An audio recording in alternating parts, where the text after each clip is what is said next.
dans l'émission Parole de femmes. Nous parlons cette semaine de la rivalité. On a vu hier qu'il pouvait y avoir des rivalités dans les familles entre sœurs et frères, belles-sœurs, belles-mères, etc., etc. Mais que dans la famille d'Aurélie, gloire à Dieu, il n'y avait pas ce genre de rivalité. Yes, merci Seigneur. Merci Seigneur, en effet. Et puis Laure, tu nous disais que toi, tu as combien de frères? 3 frères. 3 frères. Et que aussi ils ont une belle complicité. Bah ouais, une belle complicité. Eh bien, on se réjouit pour vous. Ouais. Tout le monde, est-ce que vous vous réjouissez pour Laure et Aurélie ou vous vous dites, ouais, bah tant mieux pour elles?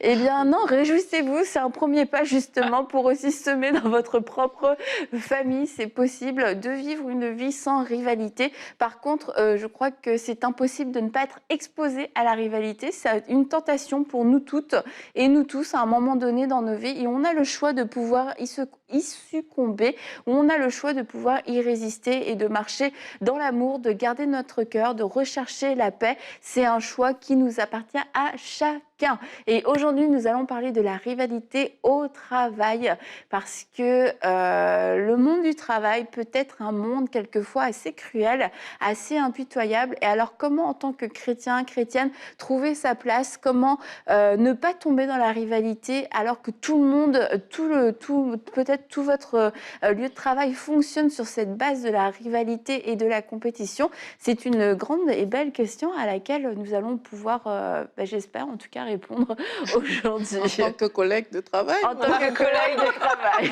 Et bien, je disais justement avant l'émission à Aurélie et à Laure, Nadine n'est pas sur le plateau donc je ne pourrais pas lui dire, mais en tout cas je suis bénie qu'il n'y ait pas de rivalité entre nous, qu'on puisse faire ces émissions avec un même cœur et une même pensée et d'être dans l'unité. Et on se disait aussi qu'on a des perspectives qui sont différentes, même quand on lit la Bible. Dans notre relation avec Dieu, on reçoit des choses différentes, on vit notre relation différemment. Et du coup, c'est ce qui amène notre diversité. C'est peut-être aussi ce qui empêche la rivalité, le fait d'être différente et puis de le cultiver et puis d'apprécier la différence de chacun. Et en tout cas, en ce qui nous concerne, dans ces émissions, qui sont aussi notre travail au final, c'est quelque chose qui nous garde. Et puis je pense qu'on est tout aussi motivés et décidés à ne pas vivre dans les rivalités. En tout cas, moi, Aurélie, elle n'a pas le temps de vivre dans la rivalité. Moi, je n'ai pas le courage. Et toi, alors, t'as pas envie? J'ai pas envie. Aurélie, c'est juste, elle n'a pas le temps. C'est comme, j'ai autre chose à faire. Mais Aurélie, c'est quand même, tu as déjà travaillé, parce que les gens vont se dire, ouais, vous êtes la EMC, mais même dans le monde chrétien, il peut y avoir la rivalité, parce que c'est des décisions personnelles et dès qu'on est confronté à quelqu'un d'autre, on peut tomber dans la rivalité. Mais c'est sûr que quand on travaille dans le monde séculier, il y a encore plus d'opportunités de pouvoir s'exposer à la rivalité. Parce que aussi, dans le monde séculier, même ailleurs, partout, tu vas te confronter à quelqu'un que vous avez, par exemple, le même poste. Et pour certaines personnes, ça, c'est suffisant pour créer de la rivalité. Dans d'autres cas, c'est un manager voit quelqu'un qui est sous sa responsabilité, en train de peut-être qui a l'air de faire mieux que lui. Ça, c'est sujet aussi à la compétition. Et puis, on se retrouve comme ça parfois dans certaines entreprises avec des gens en guerre, là, parce que chacun veut se positionner, chacun veut s'affirmer. Et parfois même aussi, dans l'autre sens, c'est la personne qui est en dessus aussi, qui regarde son chef comme un rival. Et ça donne vraiment des clashs, en fait, dans des entreprises. Ça fait des pots de banane, ça crée tellement de choses. Oui, c'est ce que ça entraîne parfois. C'est que tu vas derrière parler mal de ton collègue de travail parce que toi, tu vas obtenir une promotion, peut-être qui est disponible en entreprise et tout. Et ça, c'est souvent fréquent, en fait. Donc, en tant que chrétien, en tout cas, on doit réaliser qu'on est la lumière là où Dieu nous a placés et dans les entreprises dans lesquelles on se trouve, quelles qu'elles soient, mais on doit pouvoir en fait affirmer cette lumière-là, manifester afin que les autres voient et que eux ils puissent rendre gloire à Dieu à cause de notre présence dans ce lieu. Mais c'est sûr que c'est quand même assez courant de rencontrer ce type de choses dans plusieurs structures. C'est vrai que ça peut être dur dans le milieu de travail parce que justement, on est dans une atmosphère mondaine. Puis c'est là où j'aime le verset Romains 12:2 qui dit « Ne vous conformez pas au siècle présent, mais soyez transformés par le renouvellement de l'intelligence afin que vous discerniez quelle est la volonté de Dieu, ce qui est bon, agréable et parfait. » Et je pense que c'est quelque chose qui, tous les matins, il faut venir comme ça devant Dieu. On dit « Seigneur, renouvelle mon intelligence, j'ai besoin que tu gardes mon cœur. » Et lorsqu'on arrive dans le milieu, notre milieu de travail, lorsqu'on travaille dans le milieu séculier, de vraiment avoir cette longueur d'avance en fait. Parce que c'est sûr qu'on va, comme tu dis, on va être confronté à une promotion, à un travail, à un poste, à la faveur du boss, à de l'approbation. Il peut y avoir différentes choses auxquelles on peut être en rivalité avec quelqu'un d'autre et que sans t'en rendre compte finalement, parce que tu es dans cette atmosphère-là, que tout le monde vit autour de toi finalement, donc tu n'as pas vraiment de recul, tu peux vite te faire comme absorber dans un système de pensée, dans une façon de vivre qui finalement va te nuire. Donc c'est là où il faut vraiment avoir cette longueur d'avance et te dire finalement, non Seigneur, de toute façon, tout ça, c'est toi qui me pourvois, c'est toi qui vas me l'apporter, c'est toi qui va pourvoir à tous mes besoins. Mais c'est ça, comme tu dis, penser à cette lumière dans ce monde-là. En fait, ça doit vraiment prendre le dessus, quoi. Je suis là pour être une lumière avant tout. C'est mon mandat premier, d'aimer mon prochain comme moi-même. Et c'est vraiment ça qui doit ressortir le plus avant tout le reste. Avant même la volonté de vouloir gravir les échelons. Et c'est pas une mauvaise chose que d'avoir de l'ambition et de vouloir évoluer dans son lieu de travail. La question, c'est comment est-ce que je vais le faire ? Et puis quand on voit que tout le monde autour de nous, dans notre société, puis il y a vraiment des sociétés qui ont une culture de rivalité, c'est la base même de la culture peut-être de votre entreprise. C'est celui qui va parler le plus mal de l'autre. C'est vraiment au plus méchant en fait, au plus dur, c'est chacun pour soi. Et on se dit, eux réussissent comme ça. Et c'est vraiment les codes pour réussir dans cette société. Alors la première question, c'est est-ce que tu as vraiment ta place dans cette société ? Et si oui, tu as ta place dans cette société, c'est de se dire, de ne pas se laisser influencer, de se dire, oui, il y a un système qui est là, mais moi, j'ai un autre système, mais je ne vais pas développer parce qu'Aurélie, ça répond à ta question. J'ai interprété ton regard, Aurélie. Aurélie, du coup, on va tout de suite répondre à la question. La question de Sandra de Belgique. Belgique, où tu as vécu aussi, Aurélie, où tu as travaillé d'ailleurs. Oui. Tu as travaillé et tu as vécu. Il y avait un esprit de compétition où tu travaillais quelquefois. Bon, on ne rentrera pas là-dedans. Pas dans ces Comment Comment s'en sortir en tant que chrétienne dans un milieu où c'est chacun pour soi, Aurélie ? Oui, c'est une très bonne question, Sandra. On salue tous les Belges qui nous regardent. Et je vais essayer de donner une réponse simple avec quelques points. Donc, on dit comment s'en sortir dans un milieu où c'est chacun pour soi. Donc là, on parle déjà d'un milieu où il y a une certaine atmosphère, où il y a une certaine ambiance, comme Annabelle l'a dit tout à l'heure. Déjà, voir si c'est un milieu qui vous correspond, en fait. Et si vous réalisez que, OK, c'est la place où vous ne devez pas être, pour s'en sortir, il faut partir. Sinon, si vous pensez que, OK, je suis quand même au bon endroit, mais l'atmosphère n'est pas bonne, la Bible nous dit qu'au commencement, en fait, il y avait les ténèbres autour de la terre, mais que l'Esprit de Dieu se mouvait et que Dieu a dit que la lumière soit. Et on a vu la lumière apparaître. Vous êtes la lumière du monde. Et si Dieu vous a placé dans ce milieu-là, vous sentez que vous devez être dans cet endroit, ça veut dire que vous êtes appelé à briller et à ne pas vous conformer aux valeurs qui sont dans la place. Maintenant, je vous encourage aussi, en tant que lumière, justement, à manifester l'amour de façon pratique, en fait, de semer des choses qui peuvent ouvrir l'esprit des autres. Parce que c'est ça qu'une lumière fait, c'est qu'elle vient briller, elle vient proposer un autre style à des personnes qui ne voyaient pas forcément. Et ça, c'est vraiment quelque chose que je vous encourage à faire, que Dieu vous inspire. Vous pouvez prier comme ça pour que Dieu vous inspire des actes précis qui vont apporter la vie dans d'autres personnes, en fait. Moi, j'ai pensé à Joseph quand je réfléchissais. Je me suis dit, mais si Joseph, en prison, n'avait pas été juste resté sur le fait que, OK, moi, c'est peut-être par injustice que je suis ici. Je suis dans un milieu pourri et il y a beaucoup de gens qui ont fait du mal, qui se retrouvent ici. Moi, j'ai pas ma place. Il n'aurait jamais été la lumière pour les chansons ou pour le panetier. Ils n'auraient pas pris cette peine-là, en fait, de répondre à leurs préoccupations et ils seraient morts peut-être en prison parce que c'est ça qui a débloqué aussi quelque chose dans sa vie. Donc, être la lumière, c'est toujours manifester ces valeurs de Dieu, ces choses que le Seigneur a mis en nous, quelle que soit la situation. Même si ton collègue, tu vois bien par son attitude qu'il y a des choses qu'il manifeste, ben c'est toujours se positionner comme un enfant de Dieu et répondre en toutes choses avec amour et bien entendu aussi avec un bon travail, parce que c'est ça qui va parler pour vous dans cette entreprise-là. Une autre chose aussi, c'est de prier pour avoir un équilibre entre marcher dans l'amour et garder son cœur. Parce que ça, c'est des choses qui peuvent bloquer beaucoup de personnes. Il faut faire attention à ne pas trop exposer son cœur parce que dans des circonstances pareilles, vous êtes vraiment sous stress, sous pression. Et c'est pas juste la pression de votre travail, c'est aussi la pression de mon collègue, mon patron, mon ceci, mon cela, parce que vous n'êtes pas dans un bon environnement. Donc, priez que le Seigneur priez pour garder votre cœur afin de ne pas laisser entrer tout ce que vous allez entendre à côté de vous et tout, et de toujours rester dans cette attitude d'amour vis-à-vis de vos collègues. Et aussi, n'attendez pas que les autres réagissent toujours bien à l'amour justement que vous allez manifester. Parfois, les gens vont réagir pas bien du tout, mais c'est pas parce que les personnes réagissent mal qu'ils n'ont pas reçu la semence que vous avez apportée en fait.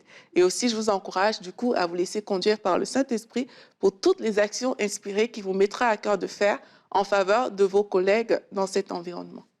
Merci Aurélie.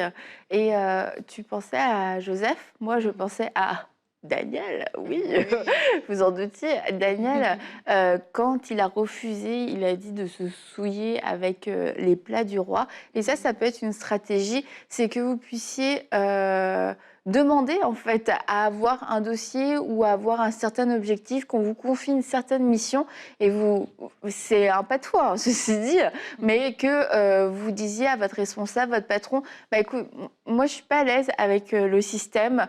Si on est dans la vente, c'est peut-être de mentir, de raconter, il y a des techniques de vente, etc. De dire, bah écoute, on peut faire un essai, fais un test et confie-moi cette vente, confie-moi ce dossier, donne-moi cette mission et puis je vais le faire avec ma façon de faire et puis on va voir ce que ça donne. Écoute, si ça marche pas, bon bah voilà, ça marche pas, peut-être que vous allez devoir chercher un autre travail, mais ne m'écrivez pas, d'accord? Annabelle, j'ai fait ce que t'as dit. C'est à cause de toi, Annabelle. Ou alors, mais vraiment, de le faire de façon inspirée. Et en fait, c'est ce que Daniel a fait. Et au bout de quelques jours, 10 jours, 15 jours, au bout de 10 jours, ils avaient meilleure apparence et avaient pris plus de poids que tous les jeunes gens qui mangeaient les plats servis à la table du roi. Et on voit un peu plus loin au verset 10-20 de Daniel 10, verset 20, sur tous les sujets qui réclamaient de la sagesse et de l'intelligence et sur lesquels il les interrogeait, le roi les trouvait 10 fois supérieurs à tous les magiciens et astrologues présents dans tout son royaume. Et en fait, quand on a la possibilité de pouvoir faire un test où on va nous confier quelque chose et puis qu'on dit je vais le faire à ma façon et que les résultats sont là, bien après, vos supérieurs, ils vont se dire je sais pas trop c'est quoi son truc, je sais pas trop comment il fait, c'est son truc à lui, c'est son truc à elle. En tout cas, écoute, les résultats sont là, c'est notre meilleure vendeuse, c'est celle que tous les clients réclament, c'est celle qui a le plus de réussite, etc., etc. Il y a qu'avec elle que lui il veut négocier et tout. C'est que en fait vos supérieurs vont devoir s'incliner devant vos résultats. Donc si vous avez prié pour avoir cette faveur-là, de pouvoir porter une mission, porter un projet, porter un dossier à bien avec votre façon de faire pour que vos supérieurs voient de leurs propres yeux que ça a apporté un bon fruit et que vous ayez cette possibilité d'exercer votre métier, mais en accord avec vos valeurs. Je me rappelle d'une émission qu'on avait faite sur le sujet et on avait encouragé des personnes à aussi parfois reformuler des choses quand ton patron, je ne sais pas, va te demander de mentir, de dire que voilà, je ne suis pas là alors qu'il est là, mais de dire tout simplement que je dirais que vous n'êtes pas disponible en ce moment pour répondre à cette personne vu qu'il n'est pas visiblement, vu qu'il veut que tu montes. Donc, c'est ça en fait qu'on peut aussi mettre en place des choses comme ça avec sagesse lorsqu'on travaille quelque part. Et aussi, comme tu as dit, Annabelle, Parfois, c'est parce qu'on n'ose pas, qu'on ne voit pas certaines choses. On n'ose pas affirmer nos valeurs. Du coup, on se fond dans la masse et peut-être la masse n'a pas forcément les bonnes valeurs. Mais si tu prenais le risque de dire à ton patron, mais je vais faire ça peut-être différemment, comme tu as dit, ça va le marquer. Il va dire, waouh, voici quelqu'un qui a une force de proposition, par exemple. Et ça, juste parce que tu as voulu manifester le caractère de Christ, tu tapes même comme ça à l'œil de quelqu'un. Tu n'avais pas ce but-là d'aller taper à son œil, mais le fait que tu veux juste manifester Christ, tu vas voir qu'une lumière ne peut pas être cachée, comme la Bible nous le dit en fait, parce que tu es engagé sur ce chemin. Maintenant, il y a des façons de se comporter. Si tu vois par exemple que dans ton entreprise aussi, peut-être que tes collègues te jalousent, je ne sais pas, parce que toi, tu as l'air d'avoir du succès, par exemple, par rapport aux autres. Il y a aussi une sagesse personnelle qui veut que tu ne vas pas aller te vanter de tes exploits. Oui, aujourd'hui, j'ai encore signé tel contrat avec... Peut-être toi aussi, tu restes calme, fais tes choses d'une certaine manière pour que ça n'excite pas cette rivalité au sein de ton entreprise. Il y a des gens qui sont là des années avant toi, ils sont au même poste. Toi, on te voit gravir les échelons. Et puis, encourage aussi, comme les gens peut-être des plus jeunes, que tu sens qu'ils peuvent avoir une rivalité, encourage, parle-leur, dis que oui, c'est un processus et tout. Là, il comprend en fait que toi, tu n'es pas dans la même posture forcément, mais que tu veux aussi l'aider. Si c'est peut-être un plus vieux, qui a même peut-être plus d'expérience, mais qui n'arrive pas à avancer, mais ne viens pas te mettre devant lui comme ah oui, le connaisseur, le fin connaisseur du marché ou je ne sais pas quoi. Toi aussi, adopte quand même une attitude de sagesse qui ne va pas ouvrir ce champ dans l'esprit de tes autres collègues. Non, c'est ça. Puis c'est vrai, Dieu peut vraiment nous surprendre aussi dans notre attitude. Je vous avais apporté le côté des fois de proposer des idées. Et des fois, c'est vrai, il faut oser. Et le fait de le faire, on ne sait pas comment Dieu va répondre. Et finalement, on va être surpris. Puis c'est bon parce qu'on va apporter un bon point et quelque chose finalement qui a les valeurs de Dieu, tout ça, parce qu'on a osé le faire. Donc je trouve ça beau. Et ensuite aussi, c'est vrai que plutôt que d'être concentré justement sur cette rivalité, de dire, en sans savoir qu'est-ce que je peux apporter moi en étant une lumière. Donc, c'est-à-dire, voilà, comme on l'a dit, c'est encourager les autres. Est-ce que je peux m'intéresser à l'autre? Est-ce que je peux poser des questions? Est-ce que je peux aider, être un soutien? Il y a tellement de façons, en fait, de finalement faire une différence. Et en fait, on va se préoccuper sur les autres. Mais Dieu va travailler derrière d'une façon qu'on n'imagine même pas, en fait. On ne sait pas, peut-être que le mois d'après, on va avoir une promotion, peut-être que... je ne dis pas de faire les choses pour avoir, il faut le faire de bonne intention, puis en fait, parce que tout simplement, c'est notre mandat. Mais dans le sens de dire que quand on a notre cœur à la bonne place, et lorsqu'on garde notre cœur et qu'on agit comme on est censé agir, Dieu va nous surprendre des fois d'une façon grandiose, parce qu'on s'occupe des choses du royaume plutôt que d'être tourné sur des choses finalement qui nous nuisent plus qu'autre chose. Après, ceci dit, une fois que la faveur de Dieu se manifeste, alors qu'en plus vous n'avez pas forcément suivi les étapes habituelles de la médisance, de la manipulation, de l'arrogance, etc. C'est là aussi où les rivalités peuvent se manifester, mais contre vous, et que c'est important que vous puissiez, à ce moment-là, alors que Dieu vous a accordé du succès là où vous êtes, garder un bon témoignage et puis continuer, comme Aurélie l'a dit, de marcher dans l'humilité, de ne pas être là en train de vous la raconter, etc. Parce que finalement, c'est Dieu qui vous a permis de réussir à sa façon, en n'ayant pas à vous compromettre. Et ce serait dommage après de compromettre votre réussite et puis quasiment vous l'appropriant ou en montrant aux gens, que ce soit un témoignage pour les autres, mais c'est aussi pour vous épargner que Dieu l'a fait. Donc soyons humbles et restons humbles une fois que les portes s'ouvrent pour nous. Et moi, je vous disais, les filles, avant qu'on commence l'émission, j'ai eu des jobs d'étudiants et des choses, tu sais que tu vas pas passer ta vie là-bas. Et nous tous, on savait qu'on n'allait pas passer notre vie là-bas. On était tous des étudiants, tu fais des petits horaires avec 10h, 15h, 20h pour gagner un peu d'argent. Et en fait, moi, ça m'avait choquée parce que, oui, Aurélie, ça m'avait choquée parce qu'il y avait de la rivalité. Je me dis, hey, on est tous au salaire minimum, on va même quelquefois dans la même école, tu sais, je veux dire, on se retrouve après, on se croise dans le bus, on est dans la même ville. Et c'est comme là, tu es en train de me faire un espèce de truc parce que tu es arrivé une semaine avant moi. Et je lui dis, mais moi, ça m'avait trop choquée. Je me dis, on a le même âge, on habite dans la même ville, on prend les mêmes bus, on se croise, on a peut-être des amis en commun. Et là, parce que tu es arrivé une semaine avant moi, c'est comme tu fais ton petit chef et tout ça. Tu veux te faire bien voir devant le patron pour rien parce que personne ne voulait rester là. Et tu te dis, mais c'est comme on a dit pour les enfants, qu'à fois c'est tellement ancré en fait. Tu arrives dans le monde du travail, tu es un bon chrétien hein, et je veux dire, tu es très intègre dans ta vie, mais on dirait qu'à fois quand on rentre dans le monde du travail, on a l'impression qu'on doit se soumettre à certains principes. Et on se dit, mais c'est comme ça que ça fonctionne le monde du travail. Et ne soyez pas aussi fermés d'esprit et n'enfermez pas Dieu en se disant, mais c'est comme ça le travail. Et puis, faut pas non plus être bête, faut pas être chrétien à l'extrême. Non, être chrétien à l'extrême, c'est justement être un bon chrétien, au final, pas à l'extrême, mais un bon chrétien, c'est de ne pas se compromettre lorsqu'on a des occasions de se compromettre. Maintenant, c'est aussi, parce que oui, il y a de la compétition, oui, c'est dans le monde du travail, c'est que le meilleur gagne, mais que le meilleur gagne, c'est moche quand les gens sont méchants, quand les gens font des choses, de la manipulation, des coups en douce, qui te boycottent, qui mentent à ton sujet, et ça c'est moche.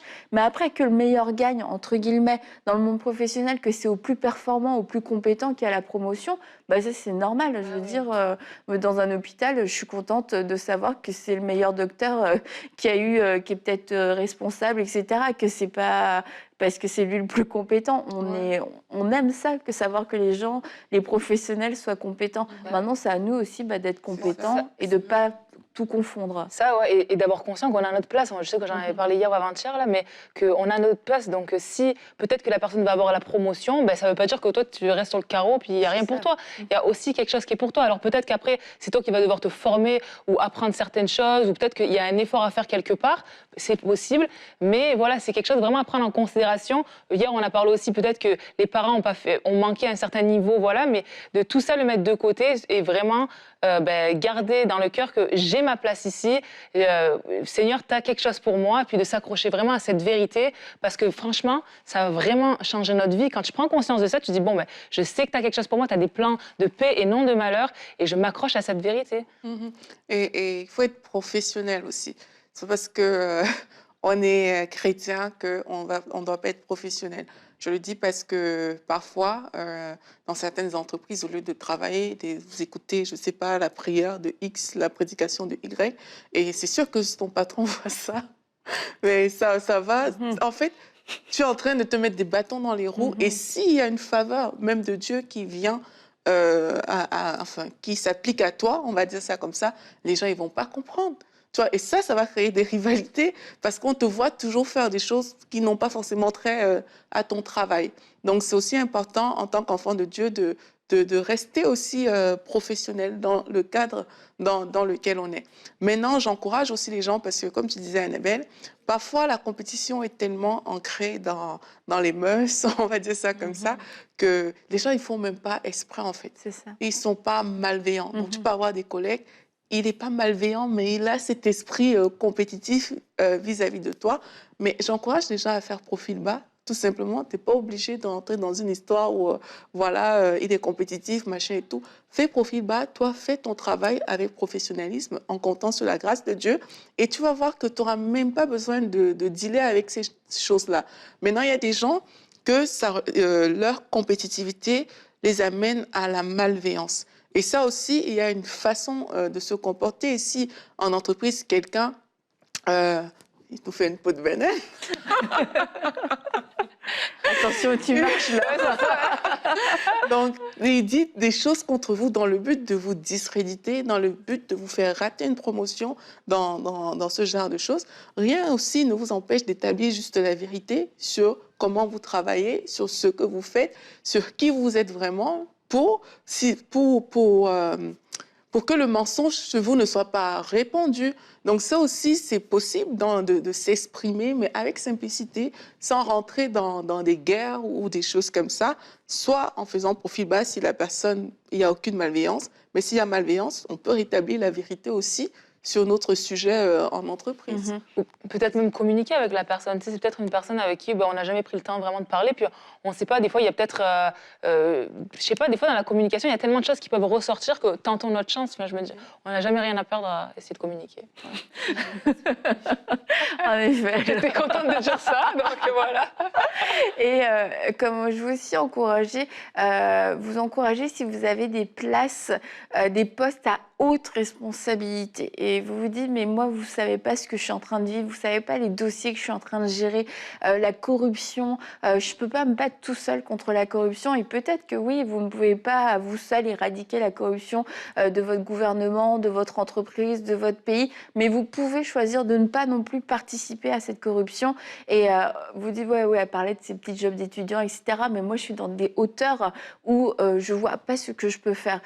Regardez, Daniel était auprès du roi. Joseph était auprès du pharaon. C'était des gens qui étaient dans des postes à haute responsabilité. Et c'est des gens aussi, parce que leur responsabilité est très, très haute, qui ont pris des décisions très hautes spirituellement, des décisions radicales. Daniel a refusé certaines choses et c'était quand même, il n'était pas en position de force et c'était un déporté. C'était pas quelqu'un c'était pas le fils du roi, il n'était pas né là dans la cour. Et s'il y avait quelqu'un qui avait quelque chose à prouver, finalement, ça aurait été bien lui. Et quelquefois, quand on se sent aussi dans cette position où moi, je dois prouver ma place, on se dit, bon, je vais mettre de côté mes valeurs, puis quand je vais être arrivé à un certain niveau, peut-être que là, je vais les ressortir. Daniel n'a pas trouvé faveur auprès du roi et surtout pas auprès de Dieu en faisant ces étapes-là à l'envers. Donc, prenez exemple sur ces gens, nourrissez-vous de ces histoires et demandez à Dieu, mais moi, comment est-ce qu'à mon niveau, je peux agir? Comment est-ce que je peux ne pas me souiller, ne pas me corrompre? Et si vous avez besoin de refuser de faire certaines choses comme eux ont refusé, de s'agenouiller, ont refusé de se prosterner, eh bien, que vous ayez ce courage de vouloir plaire à Dieu avant tout et que vous ne soyez pas cet homme ou cette femme dont on va dire elle a gagné le monde, il a gagné le monde, elle a gravi tous les échelons, elle a eu toutes les promotions possibles, elle a eu les titres les plus élevés, mais au final, elle s'est perdue. Elle a perdu son âme là-dedans, que ce ne soit pas la fin de votre histoire. Et si vous avez besoin de renoncer à certaines choses, eh bien, renoncez-y parce qu'il n'y a rien qui ait plus de valeur que votre foi et votre relation avec Dieu. Et maintenant, en ayant cette relation avec Dieu, ça ne veut pas dire que vous allez perdre votre travail, qu'il faut faire un choix, mais dans ce travail, dans ces responsabilités que vous avez, il y a des choses par amour pour Dieu, seulement par amour pour Dieu, auxquelles vous allez devoir dire non. Et oui, peut-être il y aura des conséquences, mais il y aura aussi la main de Dieu. Ces jeunes gens ont dit non pour se prosterner. Il y a une conséquence, on les a jetés dans la fournaise. On a mis Daniel dans la fosse aux lions, mais Dieu est intervenu en leur faveur. Et Dieu le fera aussi pour vous. Alors ne craignez pas ceux qui peuvent vous tuer. Ne craignez pas les hommes, ne craignez pas ceux qui peuvent vous donner des promotions ou vous refuser des promotions, mais mettez votre crainte en Dieu seulement et nourrissez cet amour pour Dieu et que chaque jour, alors que vous allez à votre travail, que vous avez des décisions à prendre, dites Seigneur, comment est-ce que moi je peux te glorifier? Comment est-ce que je peux ne pas me compromettre ni me souiller à travers les décisions que je vais prendre, les paroles que je vais dire, les actions que je vais poser? Et je vous assure que Dieu va vous communiquer une sagesse supérieure à laquelle vous n'avez pas encore goûté parce qu'il est bon, il est fidèle et il veut que des gens de plus en plus rayonnent dans des postes à responsabilité, mais avec sa pensée et avec ses valeurs. Alors soyez courageux, soyez forts dans la foi, ayez la crainte de Dieu et on va se dire à demain pour une prochaine émission de Paroles de Femmes.